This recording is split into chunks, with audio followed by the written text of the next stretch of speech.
नमस्ते, सदावत्सल्य मातृभूमि, जय हिंद। दोस्तों, मैं किशन आप सबका एक बार फिर से स्वागत करता हूं। शुरू करते हैं आज के डिफेंस समाचारों को। चलिए बढ़ते हैं डिफेंस अपडेट की तरफ, जो कि स्वदेशी लाइट कॉम्बैक्ट हेलीकॉप्टर्स को लेकर आ रही है।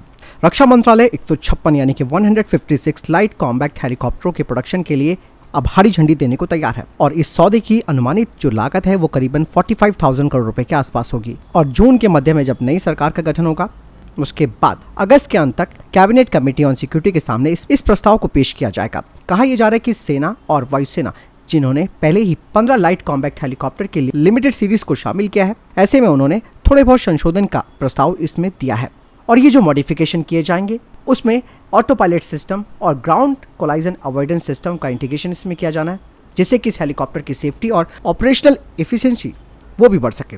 आपको मैं बता दूं कि ये जो प्रचंड हेलीकॉप्टर है वो एक मल्टी रोल कॉम्बैक्ट हेलीकॉप्टर है, जिसे कि खास तौर पर रेगिस्तान और उच्च ऊंचाई वाले क्षेत्रों सहित भारतीय सशस्त्र बलों के सामने आने वाली चुनौतीपूर्ण वातावरण में जबरदस्त प्रदर्शन करने के लिए डिजाइन किया गया है। प्रचंड में कुछ एडवांस टेक्नोलॉजियां शामिल की गई है, जो कि इस हेलीकॉप्टर के विजुअल, ऑरल, रडार और इंफ्रारेड सिग्नेचर्स को कम कर देगा, जिससे कि ये प्लेटफॉर्म एक स्टेल्थी प्लेटफॉर्म होगा और ये कोवर्ट ऑपरेशंस कर सकता है। इसके अलावा इसकी रोबस्ट यानी कि मजबूत क्रैश वर्थीनेस फीचर्स, जो कि पायलट की सेफ्टी और सर्वाइविलिटी को बढ़ाती है हॉस्टाइल इन्वायरमेंट में।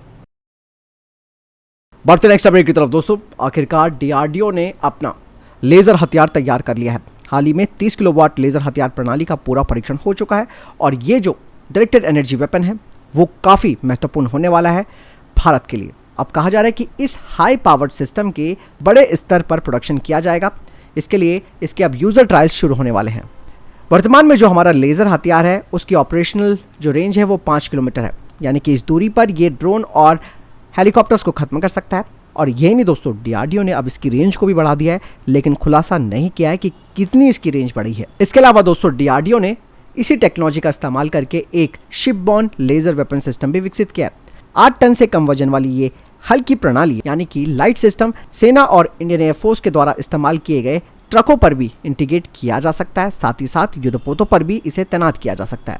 दोस्तों, integral electro optical oblique infrared sensor laser weapon ये 360 डिग्री की कवरेज प्रदान करता है। इसके अलावा ये जो लेजर हथियार है उसमें सेंसर स्यूट लगाया गया है, जिसकी वजह से ये अपने टारगेट को बिल्कुल एक्यूरेसी के साथ खत्म कर सकता है। साथ ही साथ लेजर हथियार में जैम कम्युनिकेशन और कंट्रोल सिग्नल्स भी इंटीग्रेट किए गए हैं, जो कि इसकी डिफेंसिव क्षमता को बढ़ाते हैं। और डीआरडीओ का जो 30 किलोवाट का लेजर वेपन है उसे हवाई, रेल, सड़क और समुद्र के द्वारा ले जाया जा सकता है, यानी कि इसे अलग अलग इलाकों में उभरते हुए खतरों का जवाब देने के लिए डिप्लॉय किया जा सकेगा। यही डीआरडीओ की एक और बड़ी योजना है जो कि इसी लेजर वेपन सिस्टम को लेकर है, जिसमें कि 300 किलोवाट का लेजर सिस्टम तैयार हो रहा है। इसका इस्तेमाल खास तौर पर सबसोनिक क्रूज मिसाइलों और अन्य जो प्रोजेक्टाइल्स हैं उन्हें खत्म करने के लिए किया जाएगा। तो बात बहुत बड़ी है दोस्तों, लेजर वेपन पर काम बहुत तेजी से भारत कर रहा है। बढ़ते नेक्स्ट अपडेट की तरफ दोस्तों, आप सब जानते हैं कि ब्रह्मोस मिसाइल को लेकर कई देश भारत के साथ बातचीत कर रहे हैं, लेकिन यहाँ पर सबसे बड़ी चुनौती बनी हुई है इस मिसाइल का महंगा होना। भले ही ये मिसाइल अपने टारगेट को एक्यूरेसी के साथ खत्म कर सकती है, हालांकि दूसरी तरफ जो सबसोनिक मिसाइलें होती हैं वो काफी सस्ती होती है, लेकिन ये मॉडर्न एयर डिफेंस क्षमताओं पर हावी नहीं हो सकती हैं। ब्रह्मोस इन सब के लिए कारगर हथियार है, लेकिन दोस्तों मैंने बताया कि ये काफी महंगी मिसाइल है, जिसमें कि लगभग 40 करोड़ पर यूनिट इसकी कीमत है। इस वजह से कई जो खरीदार हैं उन्हें परेशानी हो रही है। हालांकि भारत भी इस समस्या को जानता है, इसीलिए भारत इस ब्रह्मोस मिसाइल में अधिक से अधिक स्वदेशी कंपोनेंट्स को लगा रहा है। हालांकि जो चीज इस मिसाइल को महंगी बनाती है वो है रैम जेट इंजन, जो कि इस मिसाइल का महत्वपूर्ण कंपोनेंट है। वर्तमान में प्रीमियम पर रशिया से हम इसे खरीद रहे हैं, जबकि भारत ने ब्रह्मोस के एक स्वदेशी बूस्टर को विकसित किया है, जिसे कि पूरी तरीके से एक भारतीय रैम जेट में बदलना है। और ब्रह्मोस कॉर्पोरेशन खुद ही एक स्वदेशी रैम जेट इंजन को तैयार कर रहा है। इसका लक्ष्य न केवल रशिया के इंपोर्ट पर अपनी निर्भरता को खत्म करना है, बल्कि इसके प्रदर्शन को भी बढ़ाना है। कहा जा रहा है कि नया इंजन हाइपरसोनिक स्पीड के करीबन यानी कि मैक 4.5 से अधिक गति तक ले जा सकता है।